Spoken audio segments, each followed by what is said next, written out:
Hey guys, welcome back. आज अपना topic है types of stop loss, what is trailing stop loss, कैसे stop loss रखना, किधर स्टॉप लॉस रखना, क्या स्ट्रैटेजी यूज करना स्टॉप लॉस रखने के लिए, कौन से इंडिकेटर्स वापर सकते हो स्टॉप लॉस रखने के लिए। बहुत सारे लोगों को ये क्वेरी रहता है। इतने सारे लोगों को मुझे कमेंट्स भी आया था कि भाई स्टॉप लॉस क्या होता है। I told them earlier I make a video. आज टाइम निकाल के making a video. Stop loss क्या होता है, कौन से टाइप के स्टॉप लॉस हो सकते हैं मार्केट में, and how to use stop loss, how to trail your stop loss as well. So let's see types of stop loss. There are initially 6 types of stop loss. First is the initial stop loss. जो आप trade enter कर रहे हो, for example आपने कोई भी reason से enter किया, जो रीजन का स्टॉप लॉस होता है initial stop loss, swing low या जहाँ पे स्टॉप लॉस रख रहे हो वो आपका इनिशियल स्टॉप लॉस हुआ। अगर वो हिट हो गया then it is exit. That is the first type of exit. Initial stop loss अगर आपने एंटर किया, कैंडल लो स्टॉप लॉस है, हिट हो गया, it is an exit. That is the first type of exit. Next क्या है, trailing stop loss. अगर आपका ट्रेड आपके फेवर में चल रहा है, आप 3 बार 5 बार ट्रेलिंग ऐसे लेके आगे जा रहे हो और वो अगर हिट हो गया, that is the second type of exit you take in the market. Third is the psychological stop loss और एग्जिट। फॉर एग्जांपल कोई ट्रेड में आप खड़े हो बट कुछ दुर्घटना होती है, कुछ इशू हो जाता है या आपके कोई और बड़े दूसरे ट्रेड में बड़ा लॉस हो गया है, उसके कारण आपको लगता है psychologically you are not stable enough, या कोई दूसरे बिजनेस रिलेटेड कहीं ना कहीं कुछ आ गया है and you feel you are not psychology strong enough कि आप ये ट्रेड मेंटेन या होल्ड कर पाओगे, आप परफेक्टली थिंक एनालाइज कर पाओगे, then you take a psychological एसेल कि भाई मेरा अभी स्टेबल नहीं हूँ, एक काम करते ट्रेड एग्जिट कर देते, बाद में देखेंगे क्या करना है। Next is profit based exit या प्रॉफिट बुकिंग। अगर आपको लगता है मैंने 20,000 का रिस्क लिया और उसके सामने 40 से 50,000 बन गया है और राइट नाउ मुझे पैसे की जरूरत है और कोई भी रीजन से I am building my capital right now, so you take a profit based exit कि भाई मुझे इतना प्रॉफिट चाहिए था, मेरा हो गया।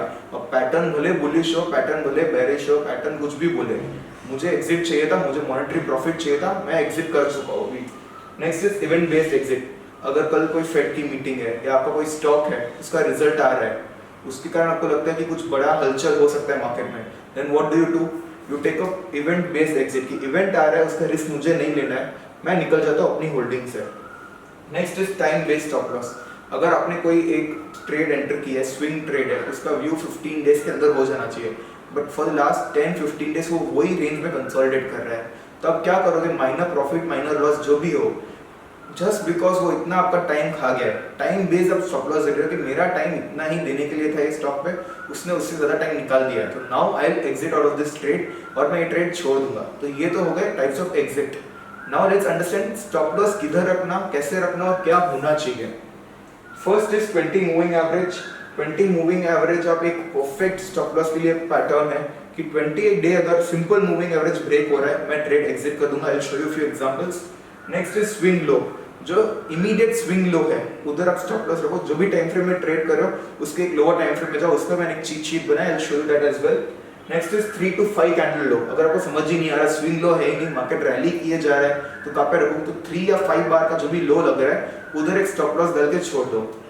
नेक्स्ट इज अलर्ट कैंडल लो। जो भी आपका पैटर्न है, अगर फॉर एग्जांपल फिप पे लिया तो फिप के सपोर्ट पे जो कैंडल है उसके लो पे स्टॉप लॉस रखो। अगर 60 RSI पे सपोर्ट लिया तो उसके कैंडल के लो पे स्टॉप लॉस रख दो। नेक्स्ट इज RSI 60-40 ब्रेक, ये चार्ट पे समझोगा समझ में आएगा। And next is fib support. So let's understand 20 moving average. अगर आपने इधर ब्रेकआउट पे, ये कौन सा स्टॉक है, धानुका एग्रीटेक। अगर आपको कभी नहीं पता चल रहा है, लिखा होता है Dhanuka agritech 1 day, that is a daily time frame. That means Dhanuka agritech में जब ब्रेकआउट है, आपने ट्रेड एंटर किया ट्रेंड लाइन ट्रेड पे, so you enter over 1400। Stop loss अगर आप 20 मूविंग एवरेज रख के चल रहे हो, 20 मूविंग एवरेज इधर इधर इधर गया and then you get a exit over 1683 के जोन पे आपको स्टॉप लॉस लग रहा है। अब ये 20 मूविंग एवरेज के साथ जा रहे हो, जब भी 20 मूविंग एवरेज ब्रीच होगा, इधर अगर शॉर्ट ले रहे हो तो अपसाइड और अगर लॉन्ग ले रहे हो तो डाउन साइड, ब्रीच होता है आप ट्रेड एग्जिट कर दोगे। Next is swing low. अगर फर्स्ट एग्जांपल स्विंग लो का लेते हैं, अगर इधर ब्रेकआउट आया तो आप एक लोअर टाइम फ्रेम में जाओगे और जो भी स्विंग लो होगा उधर स्टॉप लॉस होगा। इधर आप देखो सेम धानुका एग्रीटेक है, डेली के बदले we go to hourly time frame. पहले ये स्विंग लो था, फिर प्रीवियस हाई ब्रीच हो गया, तो अब ये नया स्विंग लो लग गया, तो जब ये ब्रेक होगा मैं एग्जिट कर दूंगा। And then the price breaks over here, I take an exit. You see we move to the one time frame lower. अगर आपने डेली पे ट्रेड आइडेंटिफाई किया है, then you go to the hourly time frame.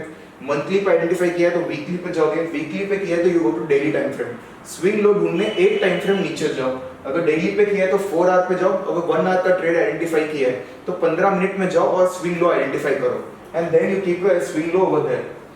Next is RSI 40 break. ये कब breakout हुआ था? This stock is PFC का स्टॉक, 154 पे ब्रेकआउट आया। इधर से देखो 154 वाला स्टॉक गया 400 तक। इस अगर ऐसा ट्रेड होल्ड करना तो कैसे करोगे? जब तक RSI में डेली 40 ब्रेक नहीं होता तब तक you will hold on to your trade. इसमें भी सेम कॉन्सेप्ट है, एक टाइम फ्रेम लोअर जाना।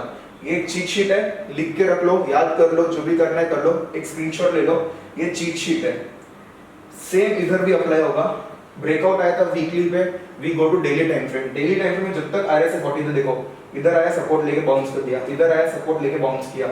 इधर जब RSI 40 ब्रेक हुआ, लुक ओवर हियर, RSI 40 जब इधर ब्रेक हुआ तब मैं एग्जिट ले रहा हूँ। तो मेरा 154 वाला एंट्री 400 पे निकल रहा है, डबल भी ज्यादा, ऑलमोस्ट 150% रिटर्न पे निकला।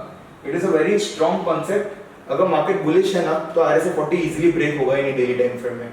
अब अगर मंथली में ब्रेकआउट देख रहे हो तो वीकली जब तक 40 ब्रेक नहीं होता you hold on. Next is RSI 60 break. अगर एक शॉर्ट ट्रेड इनिशिएट किया है, इधर आपने शॉर्ट किया 16 के जोन पे, जब तक RSI अपसाइड में 60 ब्रेक नहीं करता आप होल्ड करोगे। ये शॉर्ट ट्रेड था, तो आप 16 17 के जोन पे जो शॉर्ट किया है, 16 के जोन पे जो ये शॉर्ट किया है आपने, वो आपका एग्जिट हो रहा है 8 रुपीस पे जब ये RSI 60 ब्रेक हुआ। तो वो आपको समझ में आ रहा है। Next is fib level. अगर फिब का 0.618 कोई लेवल पे लिया है तो ये सपोर्ट के अलर्ट कैंडल के लो पे स्टॉप लॉस होगा and then you can hold on. Fib base आप टारगेट्स भी ढूंढ सकते हो। In the next video I will try कि टारगेट कैसे आइडेंटिफाई करना। वो थोड़ा डिफिकल्ट है बनाना बिकॉज स्टॉप लॉस सबका सिमिलर होता है, बट टारगेट्स हर पैटर्न का अलग है। जैसे कब सिखाया उसमें पूरा डेप्थ रेप्लिका होता है, ट्रायंगल पैटर्न्स में उसका जो ब्रेथ है वो रेप्लिकेट होता है, बॉक्स ट्रेडिंग में मल्टीप्लाई होता है उसका जो ब्रेथ होता है। So that is difficult. Targets का I will try if I could make सबका मैं एक साथ मर्ज करके बनाऊंगा, बट है आपको सबसे मेन चीज स्टॉप लॉस जो है वो समझ में आ गए हो। स्टॉप लॉस क्या होता है, ट्रेडिंग स्टॉप लॉस क्या होता है, किधर स्टॉप लॉस रखना चाहिए, कैसे ट्रेल करके जाना चाहिए, हर स्टॉप लॉस के एडवांटेज डिसएडवांटेज। अगर आपको लगता है आपने बहुत शॉर्ट टर्म के लिए लिया है, 20 मूविंग एवरेज स्टॉप लॉस रखो, आपको लगता है मैंने लॉन्ग टर्म के लिया है, तो डेली 40 जब तक ब्रेक ना हो तब तक होल्ड ऑन करो अपने ट्रेड को। सो आई होप आपको ये कॉन्सेप्ट समझ में आया होगा। For most updates do like share and subscribe.